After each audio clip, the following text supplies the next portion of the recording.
يخادعون الله والذين آمنوا وما يخدعون إلا أنفسهم وما يشعرون۔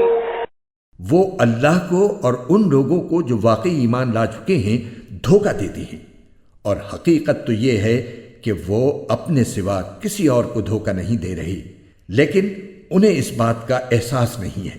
یعنی بظاہر تو وہ اللہ اور مسلمانوں کو دھوکہ دینا چاہتے ہیں، لیکن حقیقت یہ ہے کہ وہ خود اپنے آپ کو دھوکہ دے رہے ہیں، کیونکہ اس دھوکے کا انجام خود ان کے حق میں برا ہوگا۔ وہ سمجھ رہے ہیں کہ اپنے آپ کو مسلمان ظاہر کر کے وہ کفر کے دنیاوی انجام سے بچ گئے، حالانکہ آخرت میں ان کو جو عذاب ہوگا وہ دنیا کے عذاب سے زیادہ سنگین ہے۔ في قلوبهم مرض فزادهم الله مرضا ولهم عذاب أليم بما كانوا يكذبون۔ ان کے دلوں میں روگ ہے، چنانچہ اللہ نے ان کے روگ میں اور اضافہ کر دیا ہے، اور ان کے لیے دردناک سزا تیار ہے، کیونکہ وہ جھوٹ بولا کرتے تھے۔ یہ وہی بات ہے جو پیچھے آیت نمبر 7 میں کہی گئی تھی، یعنی شروع میں انہوں نے اپنے اختیار سے اس گمراہی کو اپنایا اور اس پر اڑ گئے۔ یہ ان کے دل کی بیماری تھی، پھر ان کے ضد کے نتیجے میں اللہ تعالیٰ نے ان کی بیماری کو اور بڑھا دیا کہ اب انہیں واقعی ایمان لانے کی توفیق نہیں ہوگی۔ وَإِذَا قِيلَ لَهُمْ لَا تُفْسِدُوا فِي الْأَرْضِ قَالُوا إِنَّمَا نَحْنُ مُصْلِحُونَ۔ اور جب ان سے کہا جاتا ہے کہ تم زمین میں فساد نہ مچاؤ تو وہ کہتے ہیں کہ ہم تو اصلاح کرنے والے ہیں۔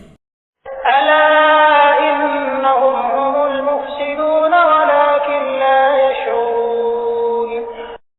یاد رکھو یہی لوگ فساد پھیلانے والے ہیں، لیکن انہیں اس بات کا احساس نہیں ہے۔ وَإِذَا قِيلَ لَهُمْ آمِنُوا كَمَا آمَنَ النَّاسُ قَالُوا أَنُؤْمِنُ كَمَا آمَنَ السُّفَهَاءُ أَلَا إِنَّهُمْ هُمُ السُّفَهَاءُ وَلَكِنْ لَا يَعْلَمُونَ۔ اور جب ان سے کہا جاتا ہے کہ تم بھی اسی طرح ایمان لے آؤ جیسے دوسرے لوگ ایمان لائے ہیں، تو وہ کہتے ہیں کہ کیا ہم بھی اسی طرح ایمان لائیں جیسے بے وقوف لوگ ایمان لائے ہیں؟ خوب اچھی طرح سن لو کہ یہی لوگ بے وقوف ہیں، لیکن وہ یہ بات نہیں جانتے۔ وَإِذَا لَقُوا الَّذِينَ آمَنُوا قَالُوا آمَنَّا وَإِذَا خَلَوْا إِلَى شَيَاطِينِهِمْ قَالُوا إِنَّا مَعَكُمْ إِنَّمَا نَحْنُ مُسْتَهْزِئُونَ۔ اور جب یہ ان لوگوں سے ملتے ہیں جو ایمان لا چکے ہیں تو کہتے ہیں کہ ہم ایمان لے آئے، اور جب یہ اپنے شیطانوں کے پاس تنہائی میں جاتے ہیں تو کہتے ہیں کہ ہم تمہارے ساتھ ہیں، ہم تو مذاق کر رہے تھے۔ اپنے شیطانوں سے مراد وہ سردار ہیں جو ان منافقین کی سازشوں میں ان کے سربراہ اور رہنما کی حیثیت رکھتے تھے۔ اللہ یستہزئ بہم ویمدہم فی طغیانہم یعمہون۔ اللہ ان سے مذاق کا معاملہ کرتا ہے اور انہیں ایسی ڈھیل دیتا ہے کہ وہ اپنی سرکشی میں بھٹکتے رہیں۔ یعنی اللہ تعالیٰ نے ان کی رسی دراز کر رکھی ہے کہ ان کے دوغلے پن کی فوری سزا دنیا میں انہیں نہیں مل رہی ہے، جس سے وہ سمجھ رہے ہیں کہ ہماری تدبیر کارگر ہو گئی، چنانچہ وہ اپنی اس گمراہی میں اور پختہ ہوتے جا رہے ہیں۔ آخرت میں انہیں ایک دم پکڑ لیا جائے گا، چونکہ اللہ تعالیٰ کا یہ عمل ان کے مذاق کا نتیجہ تھا، اسے یہاں اللہ ان سے مذاق کرتا ہے کہ عنوان سے تعبیر فرمایا گیا ہے۔ اولئک الذین اشتروا الضلالة بالہدى فما ربحت تجارتهم وما كانوا مهتدین۔ یہ وہ لوگ ہیں جنہوں نے ہدایت کے بدلے گمراہی خرید لی ہے، لہٰذا نہ ان کی تجارت میں نفع ہوا اور نہ انہیں صحیح راستہ نصیب ہوا۔ مثلهم كمثل الذي استوقد نارا فلما أضاءت ما حوله ذهب الله بنورهم وتركهم في ظلمات لا يبصرون۔ ان کی مثال اس شخص کی سی ہے جس نے ایک آگ روشن کی، پھر جب اس آگ نے اس کے ماحول کو روشن کر دیا تو اللہ نے ان کا نور سلب کر لیا اور انہیں اندھیریوں میں چھوڑ دیا کہ انہیں کچھ سجائی نہیں دیتا۔ یہاں سے ان منافقوں کی مثال دی جا رہی ہے جو اسلام کے واضح دلائل سامنے آنے کے باوجود نفاق کی گمراہی میں پھنسے رہے۔ اسلام کے واضح دلائل کو آگ کی روشنی سے تشبیہ دی گئی ہے کہ جس طرح اس روشنی سے ماحول کی چیزیں صاف نظر آنے لگتی ہیں، اسی طرح اسلام کے دلائل سے حقیقت ان پر واضح ہو گئی، لیکن پھر ضد اور عناد کی وجہ سے اللہ تعالیٰ نے یہ روشنی ان سے سلب کر لی اور وہ دیکھنے کی قوت سے محروم ہو گئے۔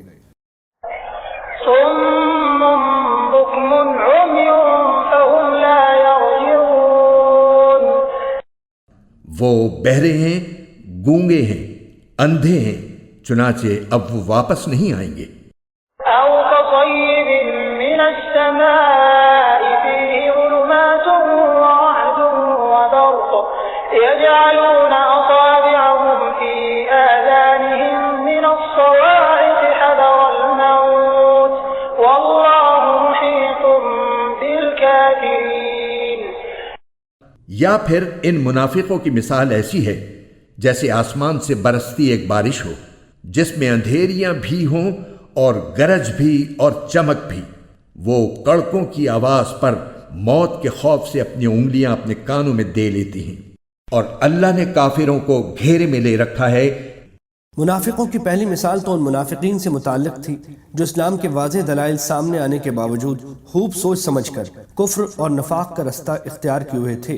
اب منافقین کے اس گروہ کی مثال دی جا رہی ہے جو اسلام لانے کے بارے میں تذبذب کا شکار تھا۔ جب اسلام کی حقانیت کے دلائل سامنے آتے تو اس کے دل میں اسلام کی طرف جھکاؤ پیدا ہوتا اور وہ اسلام کی طرف بڑھنے لگتے، لیکن جب اسلامی احکام کی ذمہ داریاں اور حلال و حرام کی باتیں سامنے آتی تو وہ اپنی خود غرضی کی وجہ سے رک جاتے۔ یہاں اسلام کو ایک برستی ہوئی بارش سے تشبیہ دی گئی ہے، اور اس میں کفر و شرک کی خرابیوں کا جو بیان ہے اسے اندھیروں سے، اس میں کفر و شرک پر عذاب کی جو دھمکیاں دی گئیں انہیں گرج سے تشبیہ دی گئی ہے۔ نیز قرآن کریم میں حق کے جو دلائل اور حق کو تھامنے والوں کے لیے جنت کے جو وعدے کیے گئے ہیں انہیں بجلی کی روشنی سے، جب یہ روشنی ان کے سامنے چمکتی ہے تو وہ چل پڑتے ہیں، مگر کچھ دیر میں ان کی خواہشات کی ظلمت ان پر چھا جاتی ہے تو کھڑے رہ جاتے ہیں۔ یعنی جب قرآن کریم کفر اور فسق پر عذاب کی وعیدیں سناتا ہے تو یہ اپنے کان بند کر کے یہ سمجھتے ہیں کہ ہم عذاب سے محفوظ ہو گئے، حالانکہ اللہ تعالیٰ نے تمام کافروں کو گھیرے میں لے رکھا ہے اور وہ اس سے بچ کر نہیں جا سکتے۔ يكاد البرق يخطف أبصارهم كلما أضاء لهم مشوا فيه وإذا أظلم عليهم قاموا ولو شاء الله لذهب بسمعهم وأبصارهم إن الله على كل شيء قدير۔ ایسا لگتا ہے کہ بجلی ان کی آنکھوں کو اچک لے جائے گی۔ جب بھی بجلی ان کے لیے روشنی کر دیتی ہے وہ اس روشنی میں چل پڑتے ہیں، اور جب وہ ان پر اندھیرا کر دیتی ہے تو کھڑے رہ جاتے ہیں۔ اور اگر اللہ چاہتا تو ان کے سننے اور دیکھنے کی طاقتیں چھین لیتا۔ بے شک اللہ ہر چیز پر قدرت رکھتا ہے۔